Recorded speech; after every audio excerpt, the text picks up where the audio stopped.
তোমার শরীরের সব অঙ্গ প্রত্যঙ্গ সবকিছুই ঠিকঠাক আছে, অযথা মিথ্যা বানোয়াট কথা বলো না তো। আমি বললাম সত্যি তো। পরি বলল আমার কচু সত্যি, এখন আমাকে ডান দিক থেকে জড়িয়ে রাখো, ভুলেও অন্য কাত হবে না, তাহলে ব্যথা পাবে। আমি বললাম ঠিক আছে। পরি বলল অসমাপ্ত বাসরটা আমরা সব ঝামেলা মিটে যাওয়ার পর করব। আমি বললাম সে আশা মনে হয় নিরাশা। পরি বলল কেন? আমি বললাম কোথায় যেন একবার শুনেছি মৃত্যুর 40 দিন আগে থেকেই মানুষের মনে একটা মৃত্যুর ভয় ঢুকে।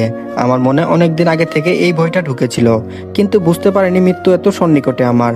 পরি বলল চুপ, একদম চুপ, আজাইরা কথা বলার জায়গা পায় না, হনুমান কোথাকার।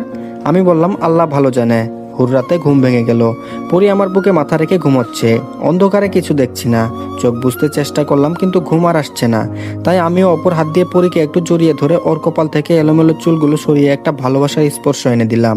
মেয়েটার বাহিরের জগৎ ভিন্ন হলেও মনের দিক দিয়ে সে এখনো পিচ্ছি। আজও মনে পড়ে সেই দিনের কথা, খুব বেশি দিনের নয়। কি অভিনয়টা আমার সাথে করলো! প্রথমে কাজল চোখে চেয়ে থেকে আমাকে কাবু করলো, পরে করলো বুবা হওয়ার অভিনয়, আবার ভিনদেশি সেজে। একটা মেয়ে মানুষের মাথায় এত বুদ্ধি থাকতে পারে, সেটা অভাবনীয়। ইস, এভাবে যদি প্রতিটা ভোরটাকে বুকের সাথে মিশিয়ে রাখতে পারতাম, জীবনটা ধন্য হতো। এত সহজে আমাকে আপন করে নেবে কে জানতো। তাই তো এখন আকস্মিক মৃত্যুতে কষ্টটা হৃদয়ের গহীনে ছুঁয়ে যাবে, আত্মা আমার অতৃপ্ত রয়ে যাবে। কি জানি আমার শূন্যতা কতটা যাতনা দিবে তাকে, কতদিন কাঁদবে আমার জন্য কে জানে। দূর, কি সব আজগুবি চিন্তা করছি। আমার তো আজকে দিনের মাঝে অনেক দূর চলে যাব। ঘুমের ঘরেই পড়ে আমাকে আরো শক্ত করে জড়িয়ে ধরলো, আমার বুকের সাথে একদম লেপ্টে আছে। ইচ্ছে করছে সারাটা জীবন বাহুডোরে বেঁধে রাখি, কিন্তু তার আর উপায় নেই। ঘুম আসছে না, তাই মোবাইলটা বিছানার পাশ থেকে নিয়ে ডিসপ্লে অন করলাম। স্ক্রিনের সামনে মেসেজের নোটিফিকেশন দেখতে পেলাম। মেসেজ চেক করে তো রীতিমতো অবাক। একদম অপরিচিত একটা নাম্বার থেকে মেসেজ এসেছে। মেসেজে লেখা ছিল, নিজের পায়ে নিজে কোড়াল মারলি, যদি পারিস বাকি সময়টা পরিবারকে সময় দে। অন্যদিকে যাওয়ার চিন্তা ভাবনা করিস না, নিজের বিপদ নিজে ডেকে এনেছিস। এখন বাকি জীবনটাও পাণ্ড করতে না চাইলে বাড়ি থেকে কোথাও না যাওয়াটা বেটার। রীতিমতো ভাবনায় পড়ে গেলাম মেসেজ দেখে। কে হতে পারে, আমার শত্রু না মিত্র, সঠিক বুঝতে পারছি না। নাম্বারটা তো অপরিচিত, কিন্তু নিজের পায়ে নিজে কোড়াল মারলি এই বাক্যটার মানেটা স্পষ্ট বুঝতে পারলাম না।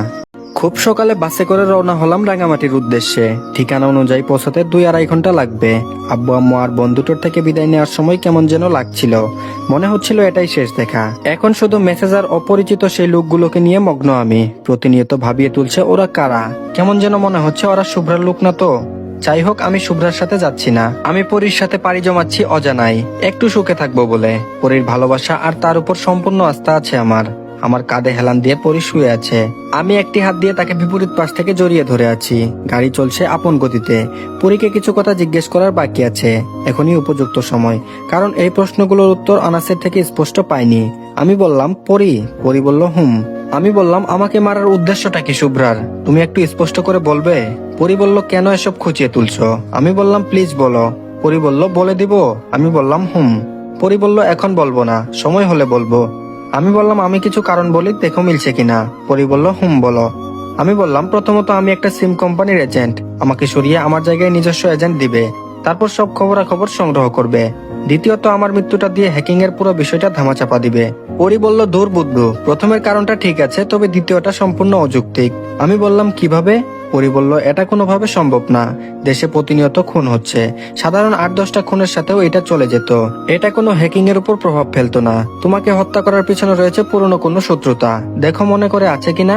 আমি বললাম এই ঘটনাগুলোর আগে আমি জীবনেও কখনো শুভ্রাকে দেখেছি বলে মনে হয় না। পরি বলল ভেবে দেখো। আমি বললাম আরে বাবা সত্যি। পরি বলল ঠিক আছে, সময় হলে কোনোদিন আমিও কারণটা স্পষ্ট করে বলবো। আমি বললাম এখন বললে সমস্যা কোথায়? পরি বলল দেওয়ালেরও কান আছে। আমি বললাম আচ্ছা ঠিক আছে। প্রায় 2.5 ঘন্টা পর বাস থামলো। রাঙামাটি সদরে চলে এসেছি। এখান থেকে আবার কোথায় যেতে হবে কে জানে। একটা হোটেলে বসে খাবার খেলাম, একটু রেস্ট নিয়ে আবার সিএনজিতে উঠলাম। পরি একটা জায়গায় নাম বলল, ড্রাইভার সেই উদ্দেশ্যেই যাচ্ছে। জীবনে কোনোদিন রাঙামাটি আসিনি, তাই এসব জায়গার নামও শুনিনি। আমি বললাম তুমি এত জায়গা চিনো কিভাবে? পরি বলল আমি পৃথিবীর এমনও দেশে গিয়েছি তুমি যেগুলোর নামও শুনোনি। আমি বললাম কি জানি, কিন্তু তোমাকে এখন থেকে এসব কিছু ছেড়ে দিতে হবে। পরি বলল ছেড়ে তো দিয়েছি, শুধু একটা কাজ বাকি আছে। আমি বললাম আবার কি? পরি বলল ওই অ্যালেক্স। আমি বললাম মানুষকে ক্ষমা করতে শিখো। পরি বলল না, অ্যালেক্সকে কখনো ক্ষমা করব না আমি। আমি বললাম আচ্ছা ঠিক আছে, যখন অ্যালেক্স সামনে আসবে তখন দেখা যাবে। পরি বলল হুম। আমি বললাম আর কত দূর? পরি বলল এই তো সামনে নেমে যাব, তারপর ওই পাহাড়ের উপত্যকায় আমার ফ্রেন্ডের বাড়ি। আমি বললাম ও। পরি বলল আর হ্যাঁ, ওই উপত্যকা পর্যন্তই নেটওয়ার্ক থাকবে, এর বাইরে অন্যদিকে গেলে নেটওয়ার্ক পাবে না। আমি বললাম ঠিক আছে। খুব কষ্ট হলো পাহাড় বেয়ে উঠতে, তবে বেশি জায়গা নয়, এইটুকু জায়গা বেয়ে উঠতেই হাঁপিয়ে উঠেছি। তার উপর অসুস্থ শরীর, বাড়িতে দুজন যুবতী মেয়ে আর একজন বৃদ্ধ মহিলা, পুরুষ আছে কিনা তা জানি না। ঘরের ভিতর প্রবেশ করে দেখলাম আমার সমবয়সী একজন ছেলে আছে, মানে এটাই তাদের সংসার। মাঝের 2 দিন কেটে গেল, সামনে আসলো সেই অনাকাঙ্ক্ষিত 12 তারিখ। হ্যাঁ, আজকেই 12ই আগস্ট। হিমেলের পৃথিবী জুড়ে আছে নিস্তব্ধতা আর হতাশায়। কি অদ্ভুত অনুভূতি তাকে গ্রাস করছে, কথা বলার শক্তিও নেই। কেউ কিছু জিজ্ঞেস করলে হ্যাঁ না এর বাইরে বেশি কিছু খুব সহজে বলে না। বিকেলের দিকে পরি আর হিমেল চলল এলেক্সকে বধ করার উদ্দেশ্যে, তবে হিমেলের এমন অদ্ভুত নীরবতা ভাবিয়ে তুলছে পরীকে। 1 ঘন্টা সিএনজি যুগে গেল, একদম পাহাড়ের মাঝামাঝি পর্যন্ত রাস্তা। এত নির্জন জায়গায় হিমেল কখনো আসেনি। গাড়ির রাস্তা হলেও মানুষের আনাগোনা নেই, হয়তো ভয়েই আসে না। রাস্তা থেকে নেমে 1-2 মিনিট হাঁটার পরই হিমেলের সামনে দেখতে পেল একটা বসার স্থান। সেখানে একটা যুবক চেয়ারে বসে মোবাইলে কার সাথে যেন কথা বলছে। পরি হিমেলের হাতে ছোট একটা গুলি ধরিয়ে দিল। হিমেল জীবনেও কখনো এসব জিনিস ছুঁয়েও দেখেনি, তবুও তার হাত পা কাঁপছে না। ওর গুলি ধরার স্টাইল দেখে মনে হচ্ছে কোনো পেশাদারি কিলার। পরি প্রথমে একটু বিচলিত হলেও পরে স্বাভাবিকভাবে মেনে নেয়। হিমেল চুপি চুপি গিয়ে যুবকটার মাথায় গুলি ঠেকালো। সঙ্গে সঙ্গে চারিদিক থেকে অগণিত মানুষের অট্টহাসির শব্দ শোনা গেল। হিমেল তাতে একটুও বিচলিত নয়। পিছন থেকে কে যেন হিমেলের কোমর বরাবর লাথি মেরে বসিয়ে দেয়। সঙ্গে সঙ্গে গাছ থেকে রশি বেয়ে অনেকগুলো ব্ল্যাক ড্রেসের মানুষ নেমে আসলো। সবাই হিমেলকে তাক করে উন্নত মানের রাইফেলগুলো ধরলো। একজন এসে তার 2 হাত পিছন দিয়ে দড়ি দিয়ে বেঁধে ফেললো। হিমেল ঘাড় ফিরিয়ে পিছনে তাকিয়ে দেখে লাঠিটা পরিয়ে দিয়েছিল, তবে পরীকে এখনো চেনা যাচ্ছে না। চোখে চশমা, পরনে টাইট জিন্স প্যান্ট এবং একটা কালো শার্ট, এগুলো সব বুরকার নিচে পড়েছিল। তবে সব থেকে আশ্চর্যের বিষয় হলো হিমেলের মুখের মুচকি হাসিটা, যা উপস্থিত সবাইকে ভাবিয়ে তুলছে। এক সময় সেই হাসিটা অট্ট হাসিতে পরিণত হয়। পরি ভাবছে হয়তো তার প্রতারণা আর মৃত্যু ভয়ে সে উন্মাদ হয়ে গেছে। সে পাশের একটা চেয়ারে পায়ের উপর পা তুলে বসে সেই যুবকটাকে বলল, রনি। রনি বলল, জি ম্যাম। পরি বলল, বলেছিলাম কিনা এই শুভ্রা পারে না, এমন কোনো কাজ নেই। রনি বলল, প্রমাণ তো দেখলাম। পরি বলল, আমার হাতে একদম সময় নেই, এখনই ঢাকা পৌঁছাতে হবে, সেখান থেকে কেনিয়া চলে যেতে হবে। রনি বলল, ও আচ্ছা, কোনো সমস্যা নেই তো? পরি বলল, এখানে বেশিক্ষণ থাকলে সমস্যা হবে। তুই এক কাজ কর, ওর মোবাইলটা আর মানিব্যাগটা আমার কাছে দে, প্রয়োজন আছে। রনি বলল, ঠিক আছে। সেই লোকটা এসে হিমেলের পকেট থেকে মোবাইল আর মানিব্যাগটা নিয়ে নিল। হিমেল কোনো প্রকার জোর করলো না, সে শুধুই হাসছে। পরি বলল, রনি। রনি বলল, জি ম্যাম। পরি বলল, জগৎটা খুব ভিন্ন রে, সংসার জীবনটা বেশ আনন্দের। এসব কালো ধান্দা থেকে দিল খুলে চলাফেরা করা বেশ আনন্দের, তবে আমার দ্বারা এসব হবে না।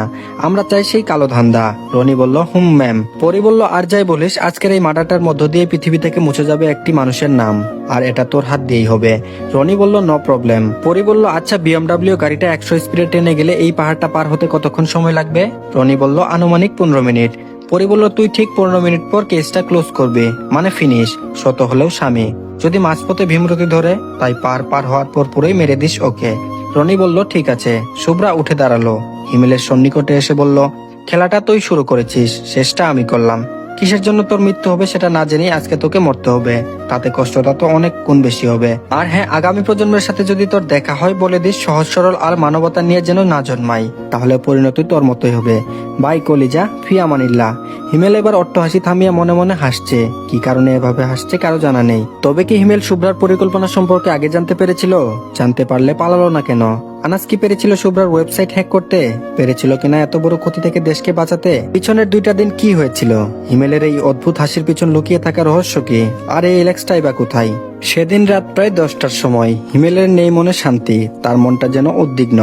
পরি সেদিন তাড়াতাড়ি ঘুমিয়ে পড়েছে। হিমেলের ঘুম নেই। সে বিছানা ছেড়ে উঠে বাড়ির উঠোনে হাঁটাহাঁটি করছে। হঠাৎ পিছন থেকে তার গলা বরাবর কে যেন